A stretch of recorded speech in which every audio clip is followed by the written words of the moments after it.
GuardsPro Guard Tour System through Site Tours allows defining the checkpoints within the client post sites that the guard needs to cross in order to complete the scheduled patrol. The Site Tour reports let you keep track of the tours completed and missed by the security guards on the client's property. To view Site Tour reports, click on the Reports tab from the main menu, and under the General Reports section, click on Site Tour Report. You'll be directed to a page with a list of all the Site Tour reports submitted by the guards.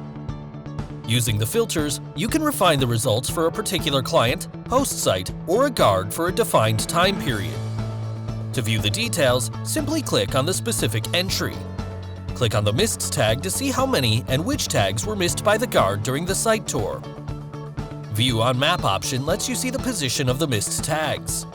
Also, you can email this report directly to the client or members of your security team, or export it to your system. To email the report, click on Email Report,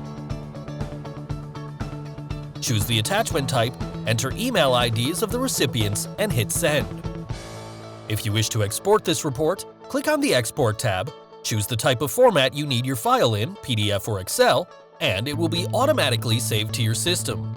If you have any more questions, please feel free to contact our support team anytime. GuardsPro, #1 security patrol solution.